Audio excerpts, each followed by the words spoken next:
नमस्कार,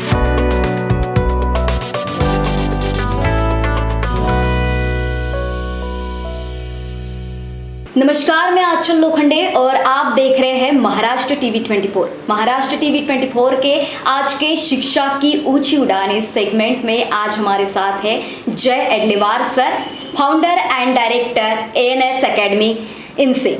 नमस्कार सर। नमस्कार। मेरा पहला सवाल आपसे ये रहेगा कि प्रवेश परीक्षा के 2 वर्षों के सफर की योजना को किस तरह से बनाए और किस तरह से उसकी तैयारियां करें। फिलहाल हमारे पास जो एंट्रेंस एग्ज़ाम्स है वो इंजीनियरिंग और मेडिकल सेक्टर के लिए जी, जैसे कि IIT JEE, नीट और महाराष्ट्र लेवल पर हमारे पास जो एग्ज़ाम है दैट इज़ MST CET। तो बेसिकली एंट्रेंस एग्ज़ाम और जो नॉर्मल बोर्ड्स होता है, स्टेट बोर्ड हो गया या फिर CBSE बोर्ड हो गया, तो इन दोनों के लिए जो प्रिपरेशन है वो अलग अलग होता है।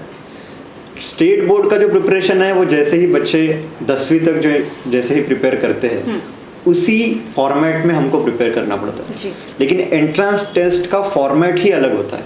मतलब जैसे क्रिकेट में हम देखते हैं कि T20 अलग फॉर्मेट है ना, उसके बाद टेस्ट अलग है। तो सिमिलरली यहाँ पर होता है, जो एंट्रेंस एग्जाम्स का फॉर्मेट है वो T20 फॉर्मेट है। मतलब यहाँ पर हमें MCQs मिलते हैं और विथ इन गिवन टाइम हमको उस MCQ को टैकल करना पड़ता है। अब कोई भी MCQ टैकल करने के लिए अगर मैं कंसेप्चुअली जाता हूँ, इन रिटर्न फॉर्मेट में जाता हूँ, तो मुझे उसको सवाल का जवाब देने को बहुत ज़्यादा समय लग सकता है। तो फिर हम इस एंट्रेंस एग्जाम्स के प्रिपरेशन में जब भी हम पढ़ाते हैं बच्चों को, तो उस समय ही हम वहाँ पे टेक्निक्स, जिसको हम बोलते हैं शॉर्ट टेक्निक्स, फ्लैश कार्ड्स, वो देना शुरू कर देते हैं। तो इससे क्या होता है ना, जो MCQ का जो टाइमिंग है सॉल्व करने के लिए वो कम हो जाता है। तो ये होता है एक basic strategy for competitive exams. अब इसमें जैसे 11th और 12th हमारे पास 2 साल है, तो इन 2 सालों में हमको जो भी हमारा कॉम्पिटिटिव एग्जाम्स का सिलेबस है वो पहले तो डिवाइड करना है। उसके बाद कॉम्पिटिटिव एग्जाम जब भी आते हैं, जैसे फॉर एग्जांपल JEE मेंस जो है वो हमारे तरफ अभी जन में होता है और अप्रैल में होता है। इवन नीट अभी मई में हुआ है। तो इन एग्जाम्स के 1 या 2 महीने पहले ही हमारा सिलेबस पूरा कंप्लीट होना चाहिए पढ़ के इन द सेंस हर एक कंसेप्ट, हर एक फॉर्मूला मुझे पता होना चाहिए।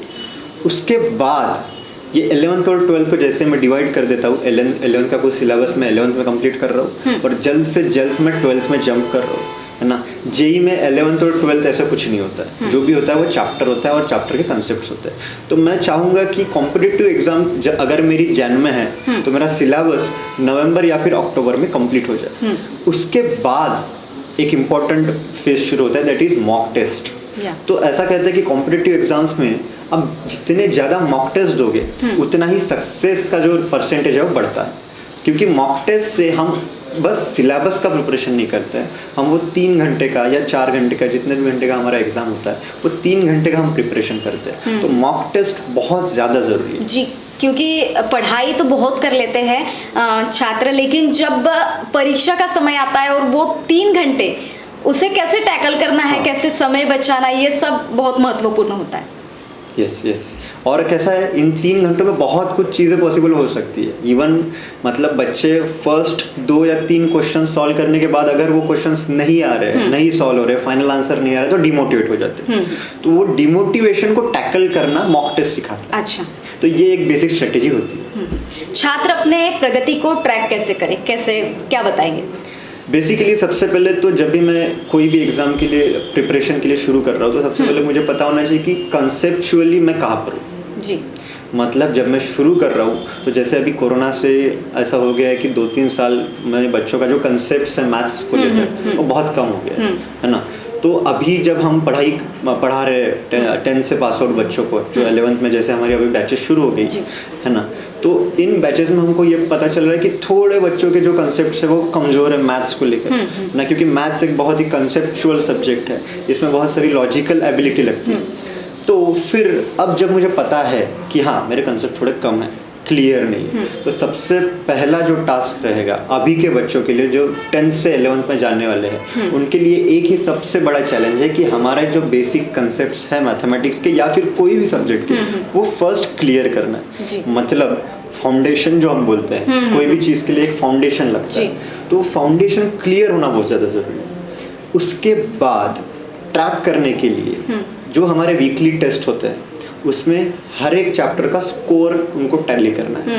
मतलब जैसे कोई अगर बच्चा 100 में एग्जाम दे रहा है, मतलब 100 स्टूडेंट्स में अगर एग्जाम दे रहा है तो उन 100 स्टूडेंट्स में ऐसा होता है कोई बहुत होशियार रहेगा, कोई एवरेज रहेंगे, कोई बिलो एवरेज रहेंगे, और सेम रेशो ओवरऑल इंडिया में भी रहेगा।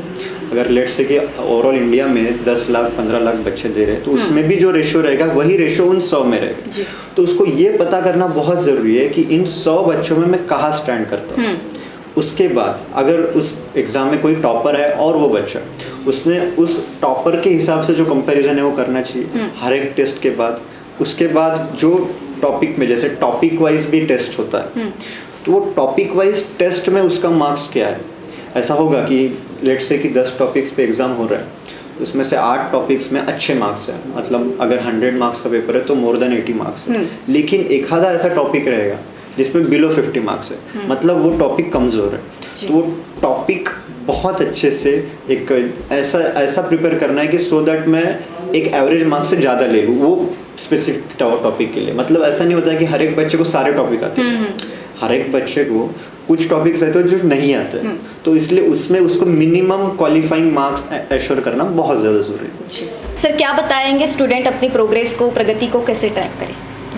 सो बेसिकली जब भी अभी लेट से कि हम 11-12 की इंजीनियरिंग या मेडिकल एंट्रेंस एग्ज़ाम के लिए प्रिपेयर कर रहे हैं, तो मुझे पता है कि मेरा जो एग्ज़ाम है वो 2 साल बाद होने वाला है जी। तो इसका मतलब ये नहीं है कि मेरे पास 2 साल है तो लाइक मैं 11th के बाद भी प्रिपरेशन स्टार्ट करता हूँ। बहुत सारे पेरेंट्स का ऐसा होता है कि सर अगर कॉम्पिटिटिव एग्जाम ही है तो 11th के बाद प्रिपरेशन शुरू करते हैं या फिर 12th के बाद शुरू करते हैं ना। लेकिन ये बहुत ही गलत कंसेप्ट है जो पेरेंट्स के दिमाग में बैठा हुआ है। तो बेसिकली हमको जो शुरुआत है वो 10th के बाद से, मतलब this is the right period to start preparation for JEE and NEET. इसमें जैसे अगर मुझे प्रोग्रेस ट्रैक करना है तो सबसे पहले मुझे ये पता होना चाहिए कि मैं कहाँ पे स्टैंड करता हूँ कंसेप्चुअली। मतलब जैसे अभी पिछले कुछ सालों में कोरोना की वजह से बच्चों का थोड़ा एक कंसेप्चुअली लॉस हो गया। मतलब मैथ्स में बहुत सारी एडिशन मल्टीप्लिकेशन जैसे भी कंसेप्ट बच्चों के क्लियर नहीं है, मोस्ट ऑफ द स्टूडेंट्स। मैं होशियार स्टूडेंट्स की बात नहीं कर रहा, मोस्ट ऑफ द स्टूडेंट्स की। तो उन्होंने ये एक मतलब चीज़ एश्योर करनी है कि मेरा जो मैथ्स या फिर बिल्डिंग एक फाउंडेशन का जो है वो फाउंडेशन मेरा स्ट्रांग होना चाहिए हर एक सब्जेक्ट में। अगर मैं फाउंडेशन स्ट्रांग करता हूँ तो that means I am ready for JEE और I am ready for NEET, है ना।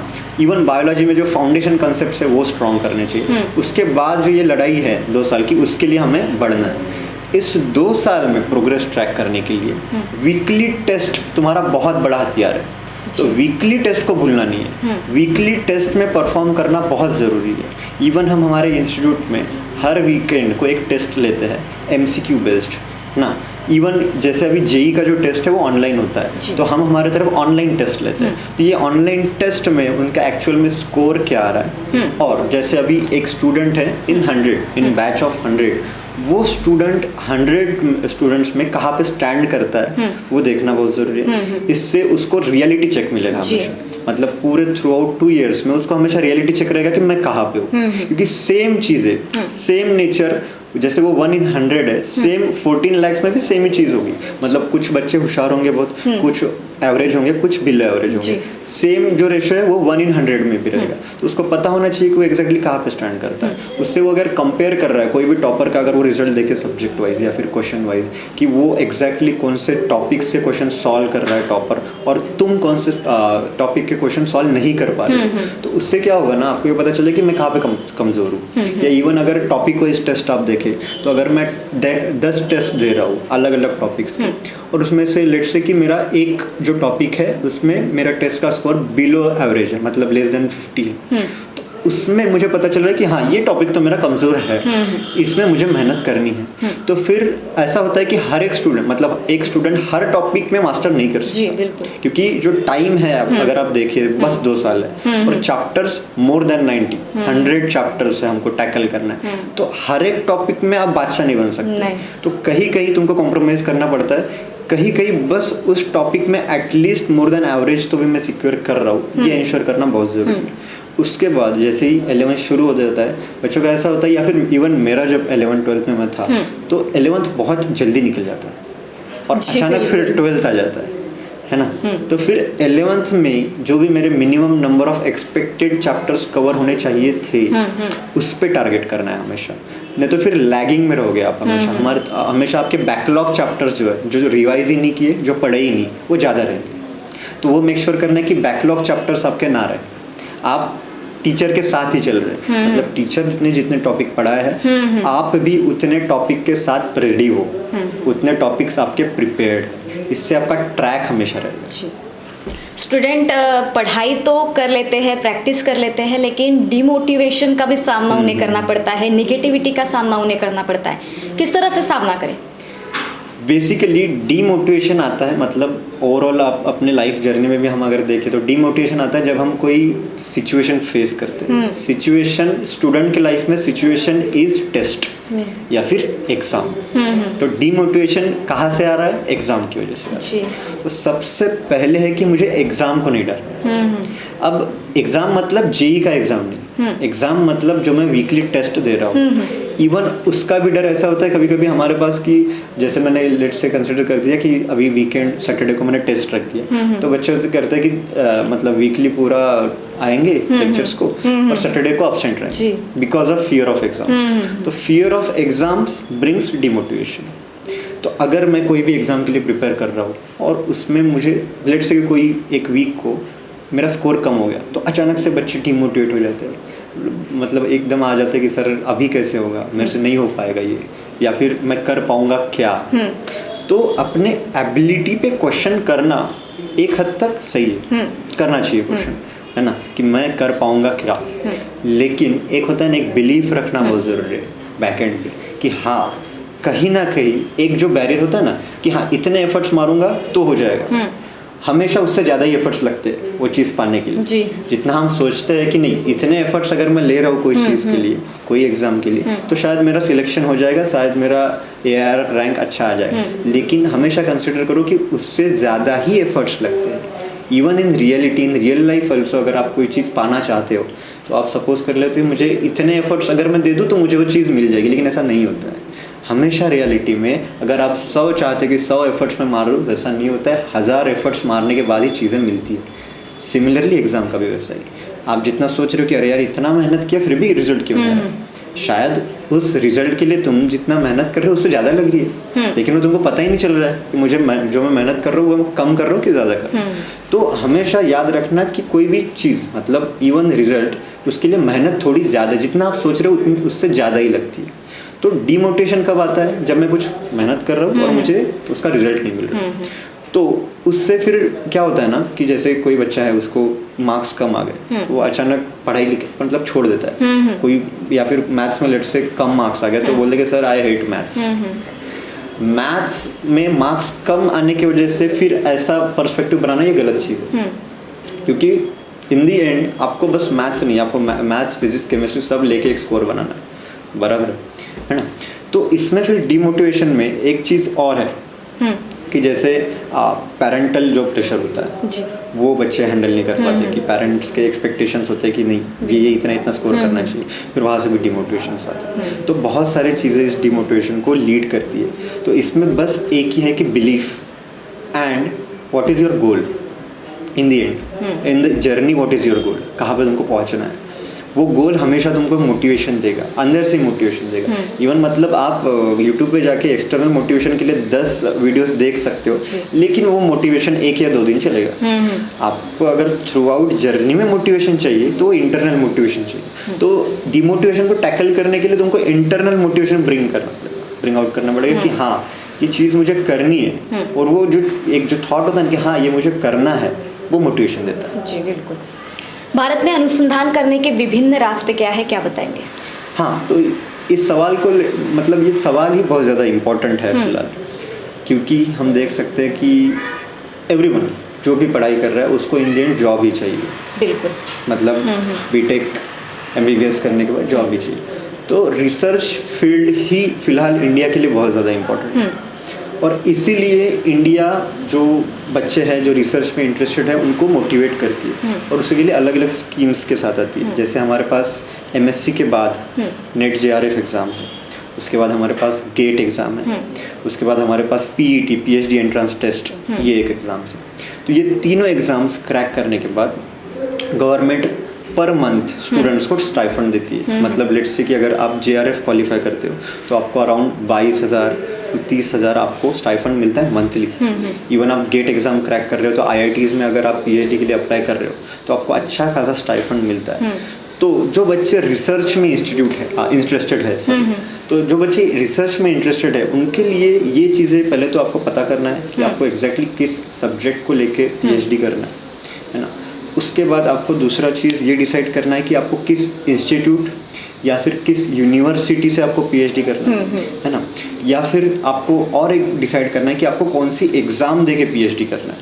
मतलब there are 3 options, you can go for JRF, या फिर आप जा सकते हो PET के साथ, या फिर गेट एग्ज़ाम दे सकते हो और उसके बाद फिर PhD के लिए अपना टॉपिक सेलेक्ट कर सकते हो। और अलग अलग यूनिवर्सिटीज़ में अलग अलग फॉर्मेट चलता है। जैसे कोई स्टेट यूनिवर्सिटी है तो PET एग्ज़ाम देके फिर आप स्टेट यूनिवर्सिटीज़ में अप्लाई कर सकते हो और फिर वहाँ पे इंटरव्यूज़ और अनदर अलग अलग प्रोसेसेस है। वहाँ से जाने के बाद आपको एक अच्छा रिसर्च इंस्टीट्यूट मिल जाएगा।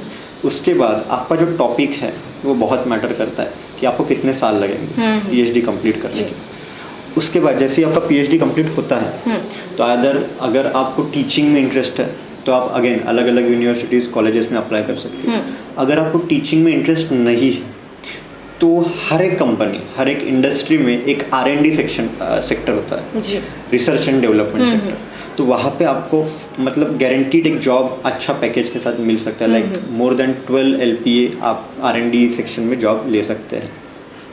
जिसकी जानकारी स्टूडेंट को इसकी अवेयरनेस होनी चाहिए कि जी बराबर। जो कॉम्पिटिटिव एग्ज़ाम है उसमें सभी में जो JEE है, नीट है, इनमें सभी में प्रैक्टिस एक बहुत महत्वपूर्ण भूमिका निभाती है। पढ़ना तो है लेकिन प्रैक्टिस उसकी कैसे करें, और आपके इंस्टीट्यूट के माध्यम से किस तरह से आप प्रैक्टिस स्टूडेंट की करवाते हो? तो बेसिकली हमारे तरफ हम एक फॉर्मेट यूज़ करते हैं दैट इज़ PYQ फॉर्मेट। मतलब मेरा यही मानना है कि अगर कोई भी चैप्टर का अगर सवाल आपके JEE के एग्ज़ाम में आता है तो अगर आप बस चैप्टर के फॉर्मूले रट के जाते हो या फिर चैप्टर का कोई डेफिनेशन या फिर कंसेप्ट रट के अगर JEE के एग्ज़ाम के लिए जाते हो तो JEE का सवाल सॉल्व नहीं होने वाला है। JEE का सवाल सॉल्व तभी होगा कि जब आप कैपेबल हो उसके पिछले ईयर्स के क्वेश्चन PYQ सॉल्व कर सको। अगर आप PYQ सॉल्व करते हो तभी आप फ्यूचर ईयर क्वेश्चंस में बोलता हूँ उसको FYQs, तो आप FYQ सॉल्व करते हो। ये मेरा बेसिक स्ट्रेटेजी है कि अगर आप PYQ सॉल्व करते हो तो ही आप FYQ सॉल्व करते हो।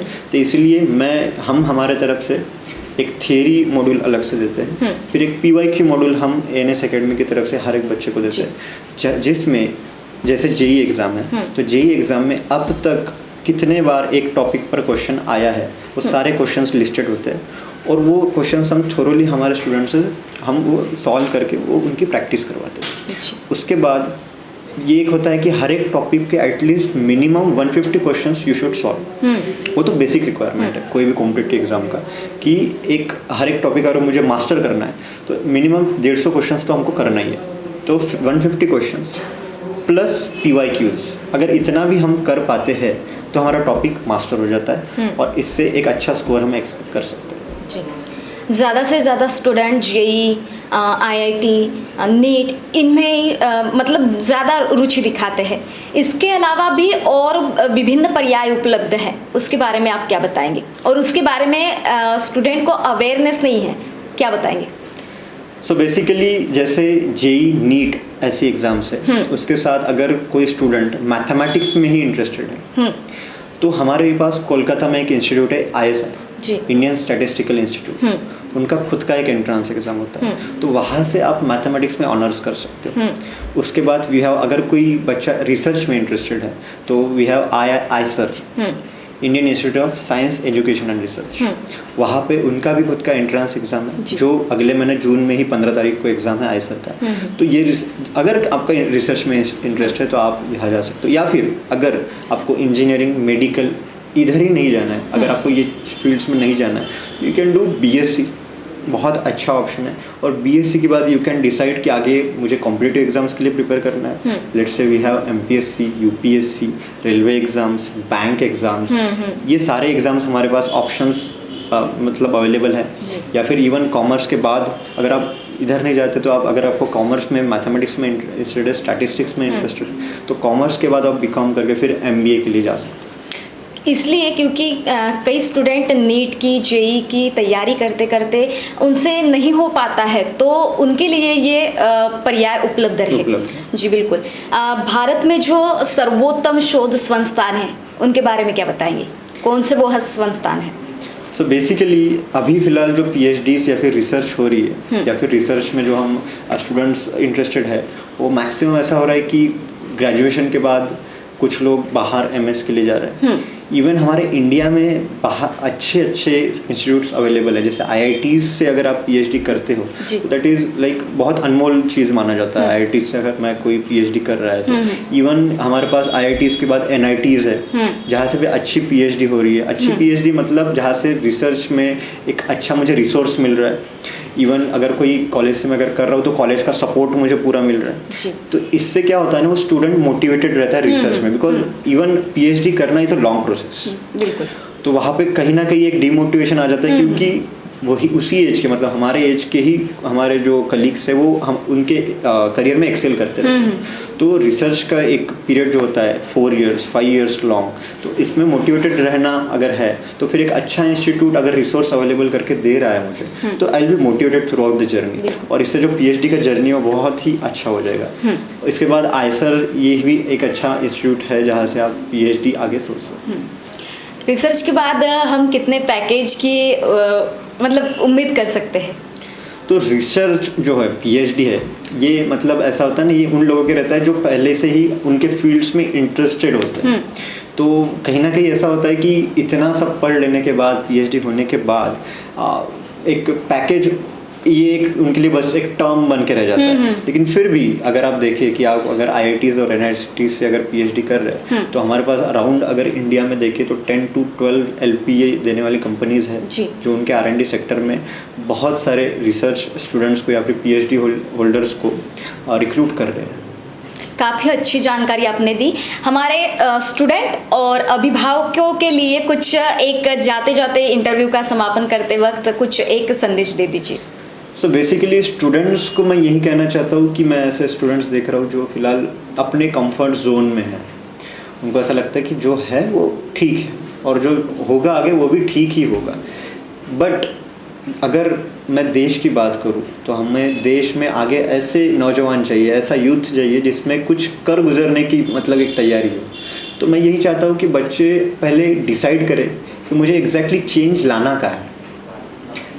क्या मुझे मेरे एजुकेशन को लेकर चेंज लाना है, या मे बी अगर मुझे कोई हॉबी है, कुछ पैशन है, उसको लेकर चेंज लाना है। तो मुझे सबसे पहले वही डिसाइड करना है कि मुझे चेंज लाना क्या है। और अगर जब मैं डिसाइड कर लेता हूँ कि हाँ मुझे यहाँ पे चेंज लाना है, तो उसके लिए यू नीड टू एक्ट। मतलब कोई भी चीज़ अगर आप डिसाइड कर रहे हो कि ये आइडिया अगर आपका है तो उसके लिए start doing something for that. बस आइडिया है, उससे कुछ नहीं होने वाला, आपको मैदान में उतर के करना पड़ेगा। तो करना सीखिए, इतना ही बोलूँगा। शिक्षा की ऊंची उड़ान इस सेगमेंट में आज हमारे साथ थे Jay Edlewar sir, director and founder ANS academy. शिक्षा की ऊंची उड़ान के सेगमेंट में और भी नए व्यक्तित्व से मिलते रहेंगे। तब तक देखते रहिए महाराष्ट्र टीवी 24 और जुड़े रहिए महाराष्ट्र टीवी 24 के साथ। नमस्कार।